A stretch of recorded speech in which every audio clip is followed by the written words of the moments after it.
Assistant police സൂപ്രണ്ടിനാണ് നിർദ്ദേശം നൽകിയത്. പവിത്രയുടെ മരണത്തിന് കാരണമായ വാഹനാപകടത്തിൽ ദുരൂഹതയുണ്ടെന്നാണ് കുടുംബത്തിന്റെ ആരോപണം.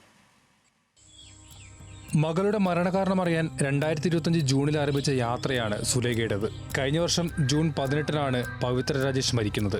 ബന്ധുവ യുവാവിനൊപ്പം ബൈക്കിൽ പോകവെയുണ്ടായ അപകടത്തിൽ പെൺകുട്ടിക്ക് ഗുരുതരമായി പരിക്കേൽക്കുകയും തുടർന്ന് ചികിത്സയിലിരിക്കെ മരിക്കുകയുമായിരുന്നു. അപകട സമയത്ത് വിദേശത്തായിരുന്നു സുലേഖ. നാട്ടിലെത്തിയപ്പോൾ മരണത്തിൽ ദുരൂഹതയുണ്ടെന്ന് പലരും പറഞ്ഞു. തുടർന്ന് പോലീസിൽ പരാതി നൽകി.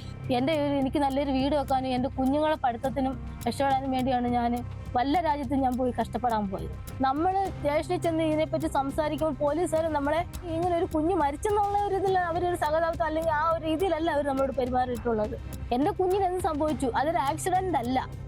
അതെന്ന് വെച്ചാൽ എത്രയും പെട്ടെന്ന് അതെന്ന് വെച്ചാൽ ആരെ ഇതിന് കാരണക്കാരെന്ന് പറഞ്ഞാൽ അവര് ഇതിന് നിയമത്തിന്റെ മുന്നിൽ കൊണ്ടുവരണം. അതിനുള്ള ശിക്ഷ അവർക്ക് മേടിച്ചു കൊടുക്കണം.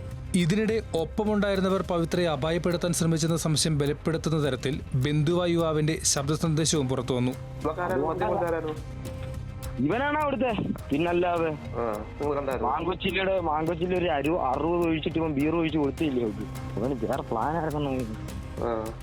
വന്നാ തെമ്മലുള്ള ചെറുക്കന്മാര് പറയുന്നേ ഇയാള് കൊണ്ടുവന്ന് തലയ്ക്കം കണ്ടടിച്ച് ഇട്ടിട്ട് ഇയാള് കൊണ്ട് അവളെ അവിടെ ഇട്ടിട്ട് ഇയാള് ബൈക്ക് കൊണ്ട് മറിഞ്ഞെന്ന് ആ ചെറുക്കന്മാർക്ക് പറഞ്ഞു. അവള് പറഞ്ഞും ചെയ്തു തലയ്ക്കടിച്ച് ഇയാളെ.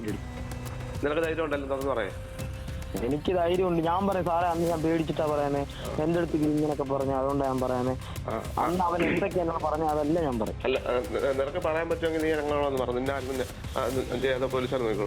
അവൻ പറഞ്ഞു പറയുമ്പോ ഞാൻ പറഞ്ഞു കഴിഞ്ഞാൽ എന്നെ അവൻ എന്റെ മൂക്കാമണ്ട നാളെ അടിച്ചു പൊട്ടിച്ചു. പോലീസ് അന്വേഷണം കാര്യക്ഷമമല്ലെന്നും ക്രൈംബ്രാഞ്ച് അന്വേഷണം വേണമെന്നും ആവശ്യപ്പെട്ട് സുലേഖ സർക്കാരിന് കത്തയച്ചിരുന്നു. ഇതിന് മറുപടിയായാണ് പുനലൂർ അസിസ്റ്റന്റ് പോലീസ് സൂപ്രണ്ടിനോട് പരാതി അന്വേഷിക്കാൻ മുഖ്യമന്ത്രിയുടെ ഓഫീസിൽ നിന്നും നിർദ്ദേശം നൽകിയിരിക്കുന്നത്. നീതിയുക്തമായ അന്വേഷണം നടത്തി നടപടി സ്വീകരിക്കണമെന്നാണ് CMO ഓഫീസിന്റെ നിർദ്ദേശം. ന്യൂസ് മലയാളം, കൊല്ലം.